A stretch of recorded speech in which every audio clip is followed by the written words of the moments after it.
Morning, Pastor. Good morning. How are you? Nice to see you. So how's babysitting going? You're about through now the stages, aren't you? Or there's more babysitting? I got long roots. You don't think you're through it, or you don't think there's any more babies coming? Good morning. Good morning. How's everybody doing? Are y'all ready for Bible study? For those of you at your tables that need to know where we're at, we are going to be at the bottom of this page. We're actually halfway Yeah, through and it. then all of a sudden, I'm what? We are going to be where it says Mark 6, 14 through 29. Do you see that? But I got to tell you, on Saturday, if you look in the kitchen, we did all the Easter shopping for our Easter egg hunt. So if you know people that are interested, come. I invite them for March 23rd. And as you're leaving today, we have a sign-up sheet for positions. We need people to man the registration table, people to help hide eggs. We need people to be willing to talk to folks that come. And this year we're going to have a nice VBS set up over here. And the goal is the kids can come in, see what we're doing for VBS, and sign up with mom and dad on the spot. So talk to your neighbors and things about that. As we were buying the gifts for the baskets and things, we had a bit of a problem. Dale was screaming in the Easter aisle. Can you imagine Dale being loud? There he is screaming in the Easter aisle. I came around the corner. I said, "What are you doing?" He said, "Giving a shout out to my peeps." That was good, right? That was actually good. And that's the only one I got. I learned it dies after the first one. All right. The other thing I want to keep you guys in mind before we begin is from last year, our Invite Your One. The fact, 8 out of 10 people say yes to an invite to Easter. So think about last year. We had such a great turnout. People heard the gospel.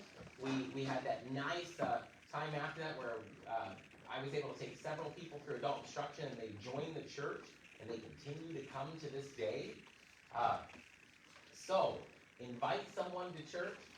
Let them know that it's a possibility. And today, when you leave church, I'm going to give you a little invite somebody to church thing. It's not invite your one, but invite somebody. You can hand it to them and say, "These are all our events we got going on.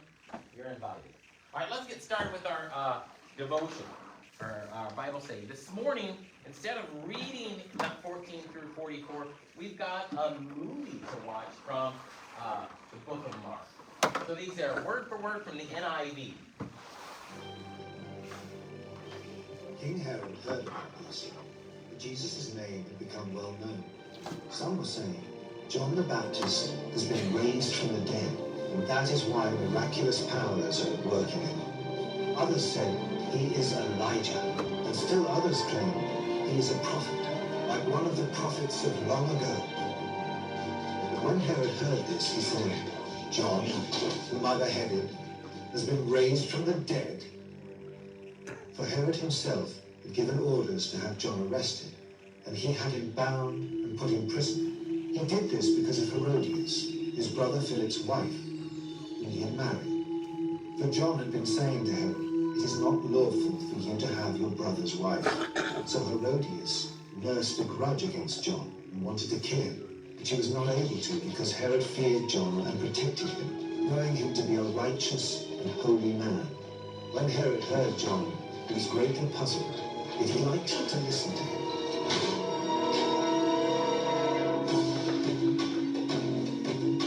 Finally, the opportune time came.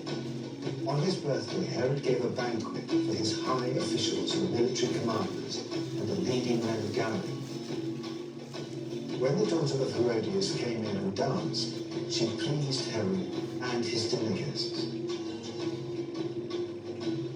The king said to the girl, "Ask me for anything you want, and I'll give it to you." And he promised her with an oath, "Whatever you ask, I will give you, up to half my kingdom." She went out and said to her mother, "What shall I ask for?" "The head of John the Baptist," she answered. At once the girl hurried in came to the king with a request. I want you to give me right now the head of John the Baptist on a platter.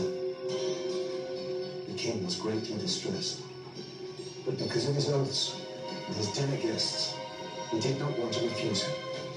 So he immediately sent an executioner with orders to bring John's head.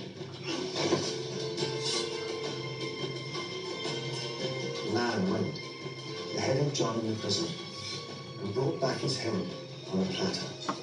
He presented it to the girl, and she gave it to her mother. On hearing of this, John's disciples came and took his body and laid it in the tomb.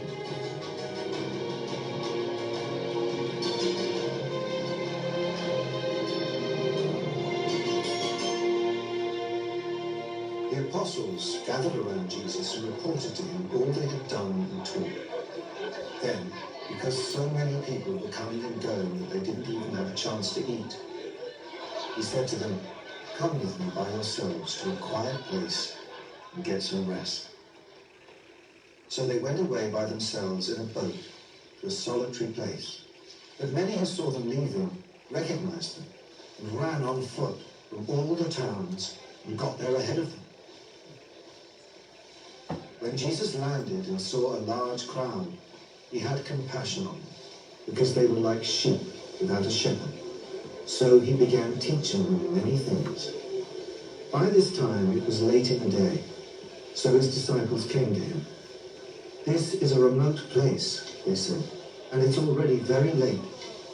Send the people away so that they can go to the surrounding countryside and villages and buy themselves something to eat." But he answered, "You give them something to eat." They said to him, "That would take more than half a year's wages. Are we to go and spend that much on bread and give it to them to eat?"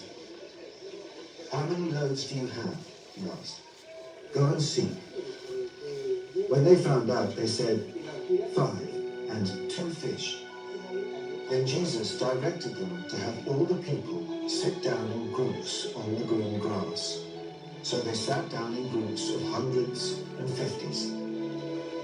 Taking the 5 loaves and the 2 fish, and looking up to heaven, he gave thanks and broke the loaves.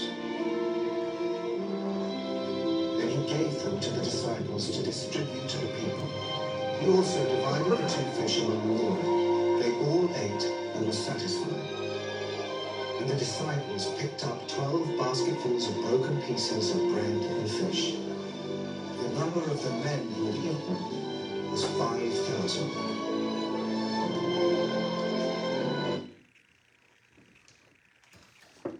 All right, let's go to our first question. You can have this open if you would like to Mark chapter 6, verses 14 through 44. Let's go to question number 4. It says, how was John the Baptist killed and why? First of all, how was he killed? He was beheaded. And why? The consequence of a careless oath. Okay, I got 2 answers. Oh, well, I just said it was the consequence of a careless oath.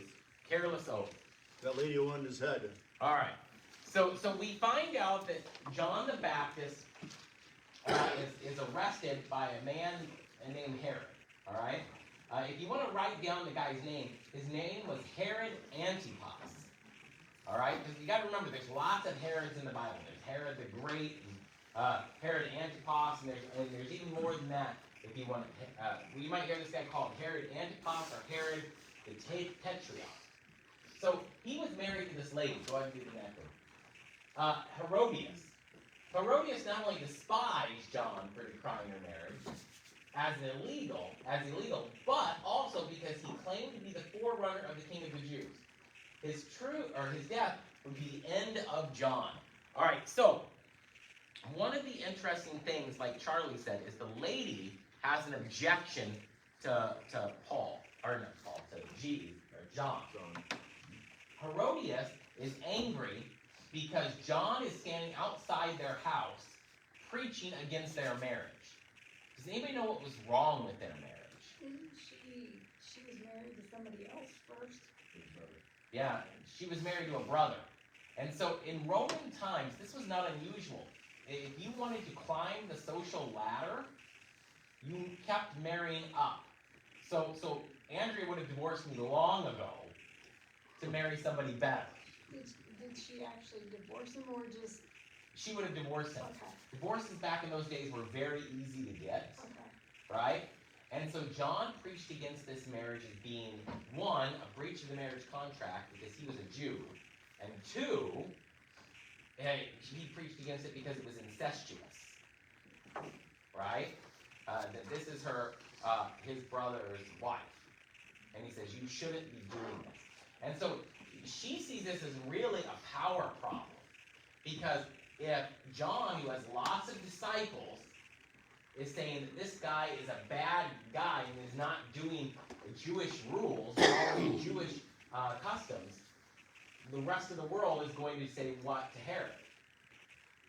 You're not following. You're a problem. And so what does he do? She wants to eliminate that problem, okay? And so if we look at the next part, it says, when Solomon became old, his wives turned his heart after other gods, so that his heart was not fully devoted to the Lord, as the heart of his father David had been. How does that connect back to Herod? That Solomon married lots of bad wives, and they eventually led him down the wrong road. He didn't really want to kill him, but he did for his wife and daughter. Yeah, we learned that Herod didn't actually want to kill him. In fact, we know that Herod liked to go down and listen to John preach. And what do we know about the word? What does the word do to a person's heart? It soften it. It softens it. And so if you're hearing the word of God preached to you regularly, especially when it's being preached by somebody like John the Baptist, who is gifted at this, right? The Lord goes to work in this person, right?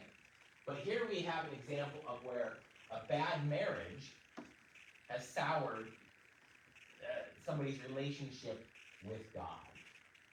You catch that? All right, so we're going to go to the next question. The next question is, how can we tell that Herod then had a fondness for John? How do we know Herod himself didn't really hate John? Because he went to listen to him. Listen to him. When was the last time you said, I hate that person, now I'm going to go have lunch with him? Right? Typically, what do you do to people you don't like? Stay away from him.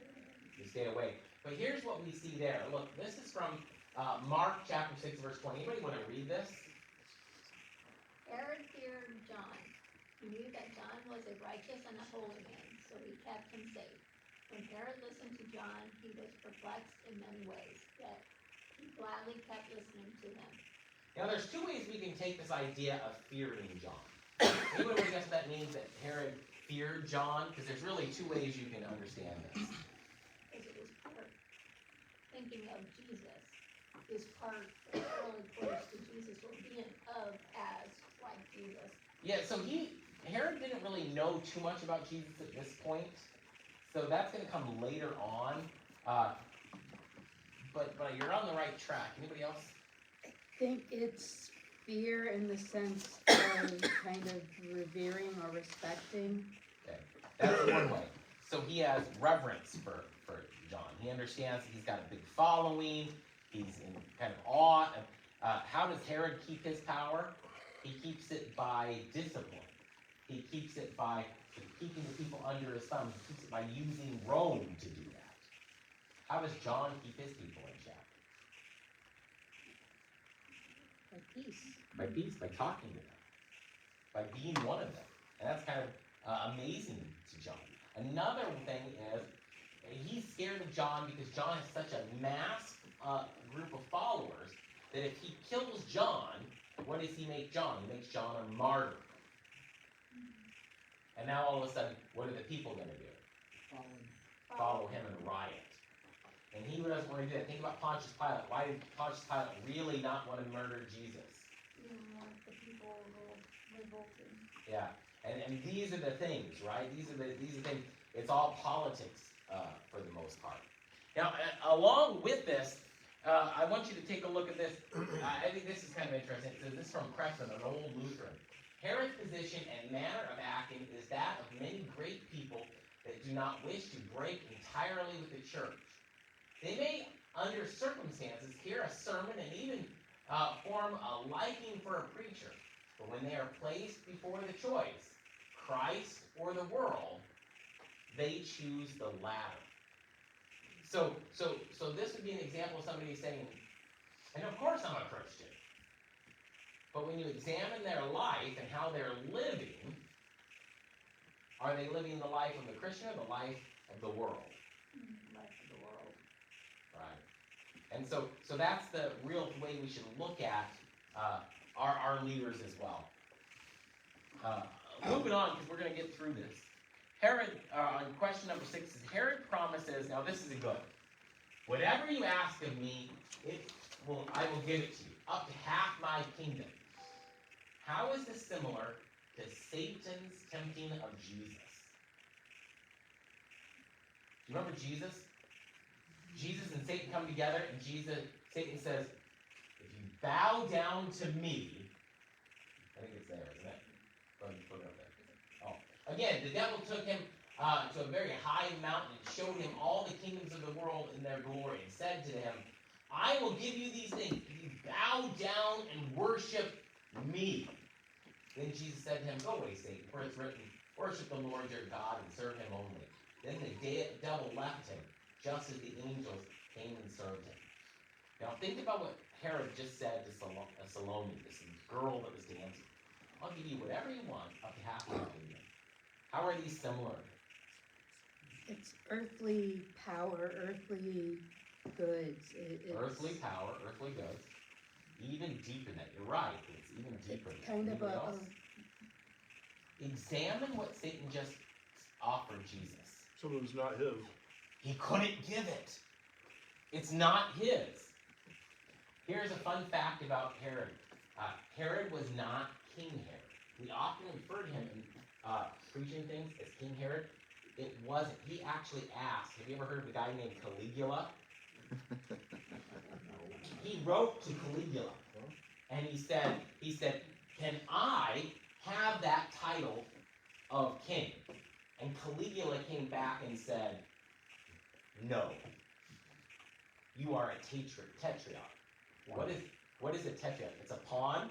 It's a province governor. It was often given to people that they could put their thumb on and say, either you're going to do my what I want you to do, or I'm kicking you out and I'm probably going to kill you. So look up here.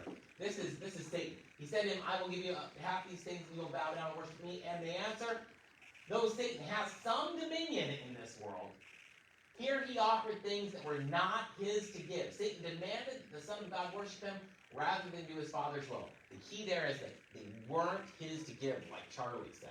Now look up here. What is the flaw in all these promises? Well, here's the oath. Anybody want to read the oath that Herod gives?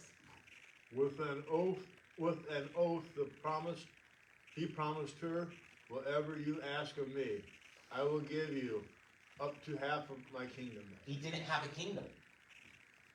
He had no kingdom. The other problem with this is he's making an oath, and that was against Jewish law. What is the second commandment?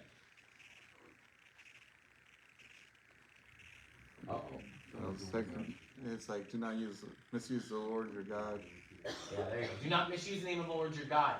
And that includes making oaths by God's name, unless you're in court. What did he just do to a little girl who was dancing? He made an oath. It was his niece, and that's even weirder yet. So we can talk about that. But yeah, this is his niece, and he's seduced by his niece's sensuality. Herod did not have authority to dispense with half of his kingdom. Herod requested the use of this king, but in 39 AD, we actually have the verifiable fact that he was told he couldn't. As long as we're there, let's talk real quick about his niece. We can do that. We don't know her actual name. From people like Josephus, he records her as being Salome, not Salami, Salome. But she was the daughter of Herodias, and her first husband, Philip. Okay? And so this was his niece. Now, it wasn't unusual for Herod to have parties. Sometimes we record this as his birthday party. We don't know if it was actually his birthday party because Jews in those days didn't celebrate birthdays. They probably had a festival of his birth though, but it probably wasn't on his birthday. It was just a reason for the party. And there would have been other dancers there. But the difference is, all of the other dancing girls would have been of Middle Eastern training, except for Salome. Salome, who we think was probably 12 years old. Okay? We think she was probably 12 years old, was trained and raised in Rome, or Rome thereabouts. And so, when all of the men see all of these women that they're used to seeing dancing, and then all of a sudden something exotic comes in, what do they think? This is something different. And so we think that's probably why she was favored by Herod. All right? And mom would have known that. And that's why it also would have been very unusual for a tetrarch's daughter or niece, who's his stepdaughter, to dance, because it would have been considered beneath her station. So why would mom tell her to do the dance? Mom had ulterior motives. On another piece, what does Salome ask for as a reward? John's head. This is kind of fun. We don't know if this is entirely true or not, or how much legend this is, but we can actually get a record of her death later on. Salome's death. Yes. And so supposedly, she is on the ice, like a frozen over lake, when she dies, and the ice cracks, and she slips beneath the ice, and she's decapitated. Again, we get that from second and third sources, but it's kind of an interesting corresponding death, don't you think? Alright, so let's go to the next question. So we did this kind of quick transition. I don't know if you noticed it in the video, but it goes Herod, death. Jesus goes, right? Now, this is kind of interesting. The disciples have returned to from their mission and come back. In the other Gospels, it seems like they're called back very quickly, right? In what ways does this connect to an earlier passage? So let's take a look. Uh-oh, it's not there. Uh-oh. So in what ways will we connect this to an earlier passage? Okay, it sends them out. And what's the purpose? To spread the gospel. When they come back kind of in a hurry. Why did they come back in such a hurry? Probably because they just heard the news that John the Baptist was beheaded. And many of them are former John the Baptist. That's the connection. We know that some of the guys like Peter had followed John the Baptist before, and so they would have known this thing had happened. Now further, what's the relationship between Jesus and John the Baptist? Cousins. They're cousins. And so if John the Baptist was just hunted, what fear might the disciples have? They're going for Jesus. They're going to go for Jesus next. And so there's kind of an interesting connection too in what happens next is from the video and from the scriptures, what does Jesus actually do immediately after the death of John the Baptist upon learning it? In another passage, doesn't it say he withdrew to Nazareth or withdrew into Galilee? Yeah, he withdraws in a boat. And that's important because the boat gets him out of the tetrarch Herod's reach. He actually crosses the river and he goes into another governor's province, or the lake. And so that keeps him safe from Herod for the time being. All right. Question number 7, it says, the disciples have returned from, or I'm sorry, let's go to the backside. Jesus walks on water and and dispels myths of ancient ghosts and superstitions. Mark explains the work of Christ. But within those amazing events, he is drawing a roadmap of love. In this, Christ means to deliver a powerful message that he is God, and we have no reason for anxiety. Let's open up our Bible to Mark chapter 6. $14.89. We're just gonna see it, Andrea. We'll skip it and go to Mark chapter 6. Mark chapter 6. Immediately, anybody want to read this? Where it says immediately?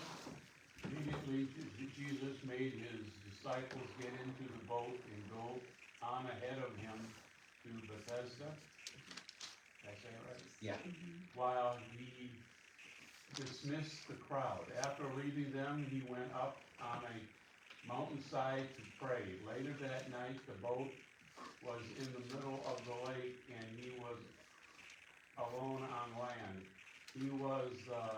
He saw the disciples straining at the oars because the wind was against him. Shortly before dawn, he went out to them, walking on the lake. He was about to pass by them, but when they saw him walking on the lake, they thought he was a ghost. They cried out because they all saw him and were terrified.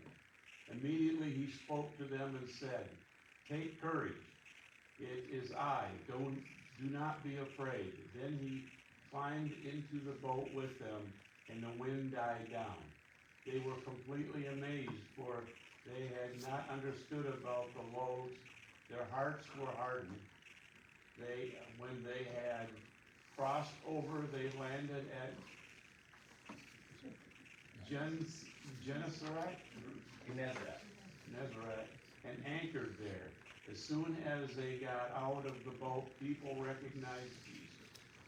They ran throughout the whole region and carried the sick on mats to where who touched it were healed.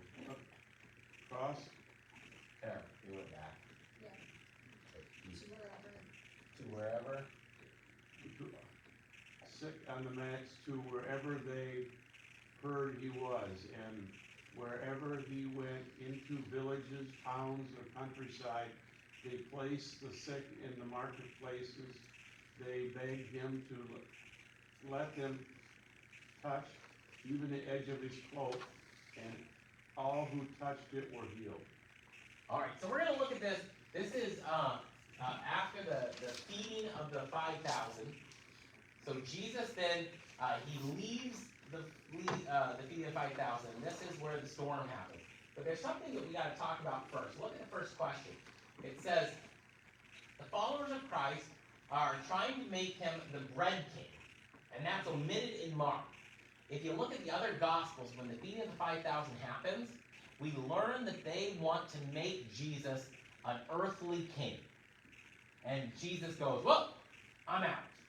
Right?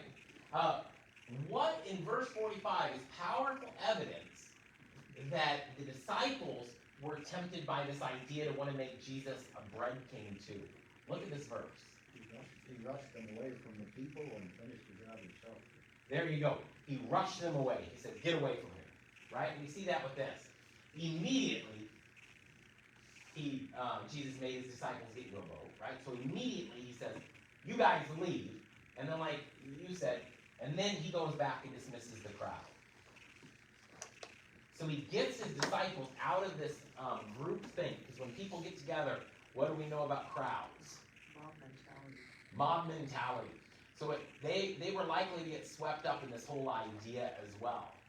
Right? I mean, just think back to a second when they were feeding the 5,000. What was the complaint of the disciples when they were feeding the 5,000? We don't have enough. We don't have enough money. And yet, when Jesus had just sent them away on their missions, what was the one thing he tells them? Don't take any money. Don't take any money. All things you need will be provided for you. So they had failed the first test, hadn't they? And so here, Jesus now sees this moment where they're going to start rising to make him the bread king, and he says, you guys, get on the boat, get out of here. I'll take care of this, and then I'm on my way. Okay? So we continue on. This is from a theologian who says, Jesus dismissed the people and immediately ordered the disciples to go by boat to Bethsaida. This suggests that perhaps the disciples themselves have been inclined to join the crowd in its efforts to proclaim Jesus the King. All right, now we get this story of the storm and Jesus walking on water, not walking on water, calming the storm. And if you take a look up here, what common superstitions appear in this Bible section? When they see Jesus, She thought he was a ghost. they think he's a ghost. Now you wouldn't expect that from good Bible-believing people, right? That this is a ghost appearing to them. When they saw him walking on the sea, they thought he was a ghost and they cried out. What does that mean, they cried out? They were terrified. They were terrified. They were crying for mercy. What is happening to us? Right? And so there's a superstition. Now, how does Jesus dispel this superstition? He climbs in the boat and the wind's quieted. Yeah.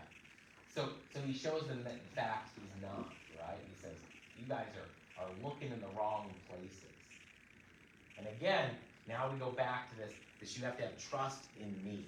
This is what one of the theologians says, what happens is not saying much for them. Superstition overwhelmed them, and they were terrified and imagined that they had saw a ghost. They believed other weird superstitions at this point too, and Jesus is slowly chipping away at all of this, right? From the moment they go on their mission to seeing the transfiguration when Peter says, I need to build a tent, and he still doesn't quite get it. He's chipping away at these earthly things that they believed in, a little at a time. We'll finish with this. This is from the president of our Bethany Lutheran College. He said this at the last convention. He said, we get kids here to campus with esports. We get them by giving them a soccer team. We get them here by having quiz bowls. We get them here for community, right? And he says, give them what they want so that we can get them what they need. Knowing these sections that we've just talked about, the feeding of the 5,000, the gathering of people on the shores where they're touching the cloaks of Jesus, where he's healing people. How does that connect us back to this idea? Give them what they need, one, so we can get them what they need. They want earthly being, but they actually need God, which is more than they can reach. There you They go. can feel. Yeah, so how can we apply that to the church today? It's all in How? It's mission work. whatever means you've got at your disposal, buy them, it's all in. How about Good. Pokemon Club? What's that? Pokemon Club. Pokemon Club, these types of things. Yeah, here's the thing. You're never going to get a non-believer. I want you to picture your average non-believer. If you walk up to that person and say, hey, come hear about Jesus, you know what likely they're going to say? No. Well, no, because no one comes to church that's not a believer, right? Who are the people that come to church? Usually, the believers. 9 times out of 10, right? So what reasons do people come to church as non-believers for the first time? Something to gain. Somebody invited them. There's something there. There's a buffet after church. You guys have this thing called a potluck? It's amazing, right? I And- go to one. Yeah.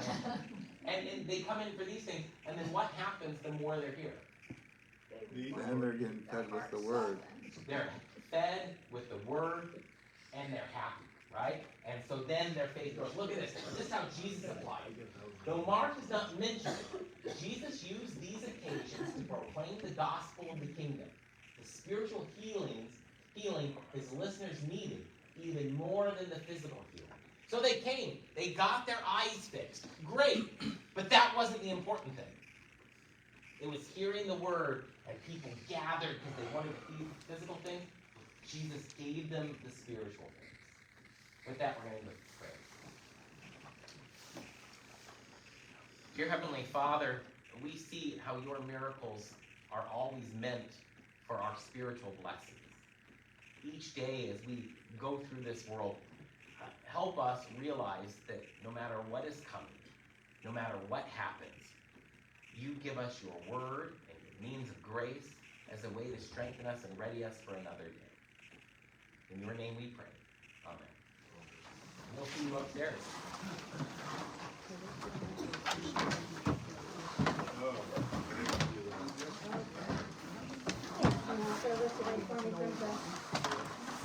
Thank you. Nice.